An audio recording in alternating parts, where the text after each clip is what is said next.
शहरों की चकाचौंध से दूर हर कोई, हर वो पीड़ित व्यक्ति जो शहरों में रहता है, वो गाँव की आबो हवा को महसूस करना चाहता है, वहाँ का मज़ा लेना चाहता है। और बुंदेलखंड में एक अंचल है राजनगर, और राजनगर अंचल में पाटन गाँव, जो कि वहाँ पर एक एनजीओ छतरपुर की जो दर्शना है, और इसके अलावा WHH एक जो विश्व स्तरीय जो एनजीओ है वो काम करती है। यहाँ पर पोषण समृद्ध जो ग्राम है, पोषण समृद्ध ग्राम कार्यक्रम यहाँ पर लागू है और कई दिनों से चल रहा है। और पोषण समृद्ध जो ग्राम है उसके अंतर्गत पाटन गांव को चुना गया, और पाटन गांव में आज बदलाव महसूस किया जा रहा है। और हम कुछ यहाँ पर ऐसी चीज़ें दिखाते हैं आपको। आप देख सकते हैं कि बुंदेलखंड जैसी जगह पे कितना बदलाव यहाँ पर जागरूकता कार्यक्रम के माध्यम से किया जा रहा है। आप देखिए यहाँ पर एक जीरो एनर्जी कूलिंग चैम्बर, ये एक चैम्बर है, और जो कि यहाँ पर शीतलता प्रदान करता है। जो आजकल इलेक्ट्रॉनिक रेफ्रिजरेटर जो होते हैं घरों में हम लोग यूज़ करते हैं, हमारे साथी यहाँ पर दिखाएं, यहाँ पर सब्जियाँ रखी गई हैं, और एक कूलिंग सिस्टम है ताकि यहाँ पर सब्जियाँ खराब ना हो, कोई भी चीज़ है यहाँ पर रखी जा सकती है तो वो खराब नहीं होती। और एक प्राकृतिक रेफ्रिजरेशन का काम ये करता है। और एक प्राकृतिक रेफ्रिजरेशन का ये फ़ायदा होता है कि जो हमें नुकसान होता है उन चीज़ों का, जैसे जो रेफ्रिजरेटर में चीज़ें कहते हैं कि जो उसमें रखी हुई चीज़ें होती हैं वो ज़्यादा फायदेमंद नहीं रह जाती, नुकसानदेह होती हैं। यहाँ पर देख सकते हैं पोषण समृद्ध कार्यक्रम के तहत हमने देखा कि यहाँ पर फसलें जो उगाई जाती हैं, और इसका मुख्य जो उद्देश्य होता है ये होता है कि हर व्यक्ति अगर उसकी थोड़ी सी भी ज़मीन है, आधा एकड़ से लेकर 2 एकड़ 4 एकड़ जितनी भी ज़मीन है, तो ज़मीन के माध्यम से यहीं पर वो सब्जी की पैदावार करता है, तो उसका रोज़ाना की जो ज़रूरत होती है वो यहाँ पर पूरी होती है। वो सब्जियों को उगाता है यहाँ पर, तो इससे पैसे की बचत होती है, और अतिरिक्त मात्रा में अगर वो सब्जियों को उगाता है तो मार्केट में बेच भी देता है। यहाँ पर ये व्यवस्था देखिए आप, ये जैविक खाद की व्यवस्था है। और गाँव में सभी लोग जानते हैं ये पशुओं का जो गोबर है, इन गोबर को यहाँ पर रखा जाता है, एकत्रित किया जाता है। पत्तियों को, जो सूखी हुई पत्ती इसमें डाल दी जाती है, और ये एक समय के बाद सड़ने के बाद ये जैविक खाद का काम करती हैं। तो आप यहाँ पर देख सकते हैं सब्जियाँ उगाई जाती हैं, यहाँ पर जैविक खाद की व्यवस्था है। और यहाँ पर जैसे गड्ढा खाद यहाँ पर लिखा हुआ है, ये यहाँ पर वो खाद तैयार किया जाता है। और आप देख सकते हैं यहाँ पशुओं की ही व्यवस्था है, यहाँ पर दूध का पूरा इंतज़ाम है। ये सब्जी के, ये आप देख सकते हैं राइजोबियम गार्डन, ये आप एक ऐसे गार्डन है आप देख सकते हैं इसमें छोटे छोटे पौधे लगे हैं और इसमें फूल पत्तियां उगाए जाते हैं। मटका फिल्टर, ये गांव की एक परंपरा है। गांव में रेफ्रिजरेटर का जो पानी नहीं पीते और इसका जो आनंद लेते हैं तो वो शायद रेफ्रिजरेटर को भी भूल जाते हैं। इसमें जो शीतलता मिलती है, इस जल में जो स्वाद मिलता है वो रेफ्रिजरेशन में नहीं मिलता। यहाँ पर विदेश की एक टीम आई थी और विदेश की टीम ने यहाँ पर मुआयना किया और पोषण समृद्ध कार्यक्रम हमारे जो किसान पाठशाला, ये वो परिसर है, वो स्थान है जहाँ पर यहाँ पे किसान बैठते हैं, परिचर्चा करते हैं कि उनके गांव को उन्नत समृद्ध कैसे बनाया जाता है। एक नक्शा है जिसके माध्यम से जो एनजीओ है पोषण समृद्ध ग्राम कार्यक्रम के तहत उसने काम किया है यहाँ पे, और यहाँ पे लोगों को लाभ हुआ है। किसान पाठशाला ग्राम पाटन आदर्श ग्राम परियोजना, तो यहाँ पर किसान बैठते हैं और गाँव में बदलाव की जो बयार है और यहाँ पे देखी जा सकती है। बहुत कुछ पोषण समृद्ध ग्राम कार्यक्रम के तहत यहाँ पर बदलाव हुआ है पाटन में।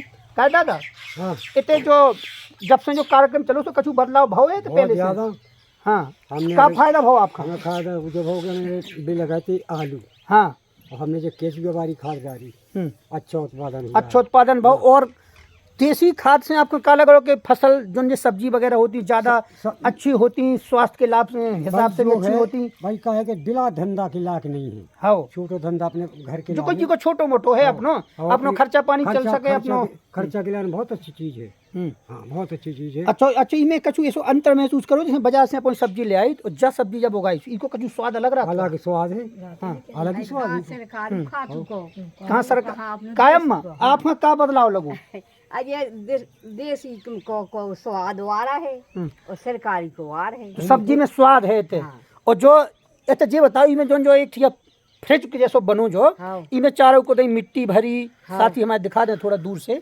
इसमें क्या होता है कि मिट्टी का एक जो आकार है, मिट्टी को चारों तरफ भर के उसमें बालू भरी जाती है, रेत भरी जाती है, रेत से उसमें पानी डाला जाता है ताकि उसमें ठंडक रहती है उसमें सामान रखा जाता है। आप बताओ मकाई में इनमें कछु लगा था ठंडक में सब्जी कितना लोग चल जाते इधर से अब आप कोना वे समझ पाई अब ये बनू। हाँ, लेकिन जो पकेगु में ठंडक राहत है। ठंडक रात है। हाँ, ठंडक राहत है कायम में। और जो का जैसे जो खाद है टंकियन में जो अभी बता रहे थे विस्तार से कि खाद बीज को इस्तेमाल हो, फसलें भी बदलत रात, उसे अंतर आओ पहले से कछु नहीं अंतर है। जो अपने ढोरा खाद जो डाला हम अपने स्वच्छ बड़ी बाल को नाच खड़ा। पपीता भी देख लो आप, पहले फोटो खींचे पपीता भी। अच्छा जे जो दादा जे क्या है ये एक जो एक मचान टाइप की बना रखी है। इस मचान में लिखा है बायो पेस्टिसाइड। पेस्टिसाइड वो होते हैं जो फसलों में डाले जाते हैं और वो काफ़ी हानिकारक होते हैं और फसलों में कहीं ना कहीं उनका स्वाद प्रभावित होता है। लोग जब हमारे शरीर में वो खाने के माध्यम से जाते हैं तो उनको नुकसानदेह होता है। लेकिन ये पेस्टिसाइड तैयार किए जाते हैं पत्तियों से, गोबर, गोमूत्र आदि से। इनका जो छिड़काव पे जब फसलों पे होता है तो ना तो उनको कोई नुकसान होता है और बेहतर तरीके से वो पैदावार भी देती है।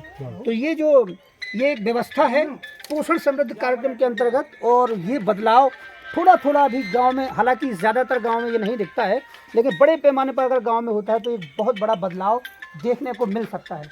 आप बताओ भैया तो जो कितने दिनों से जो कार्यक्रम चल रहा हो? ये चल रहा है 2019 से चल रहा है। मैं तभी से अभी आप विस्तार पूर्वक बता रहे थे सब जो बाहर से जो टीम आई थी। जी सर बिल्कुल। तो वो एकदम आपको आर्थिक तौर पे तो लाभ हुआ ही है। जी जी बिल्कुल। तो आप मानते हैं कि स्वास्थ्य के पोषण के आधार पे ये बेहतर है? बिल्कुल 100% मानता हूँ सर। मेरी माता जी को रतौंधी आती थी, ठीक है। जैसे ही मैंने पपीता और अंडे खिलाना शुरू किया, आज तक इस चीज़ का मुझे कोई भी इलाज के लिए कहीं नहीं भटकना पड़ा। कौन सा गांव है आपका? मेरा गांव पाटन है। मेरा नाम धनीराम कुशवाहा है। मैं यहाँ की लीफ फार्मर हूँ, ठीक है। सभी लोगों को बताता हूँ कि जिस प्रकार मैंने किया है आप लोग भी कीजिए। अभी लगता है कि आपसे कुछ बदलाव आप जो बताते हैं लोगों को जागरूक करते हैं उसका कुछ लोग फॉलो करते हैं? बिल्कुल सर। पहले किसी के पास पोषण वाटिका नहीं थी, ओनली मेरे पास थी। आज मेरे पास बर्मी पैड था, किसी के पास नहीं था।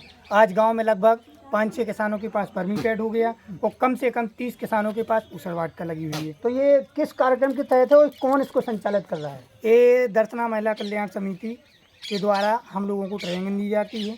खासकर जितनी भी ट्रेनिंग होती है मैं उसमें जाता हूँ, जो सीख के आता हूँ मैं हर मंथली अपने किसानों की मीटिंग करता हूँ, उसको उसकी जानकारी देता हूँ। महिलाओं में, पुरुषों में, चाहे वो शिक्षा हो, स्वास्थ्य हो, तमाम तरीके से जागरूकता आ रही है। बिल्कुल सर, बिल्कुल आ रही है।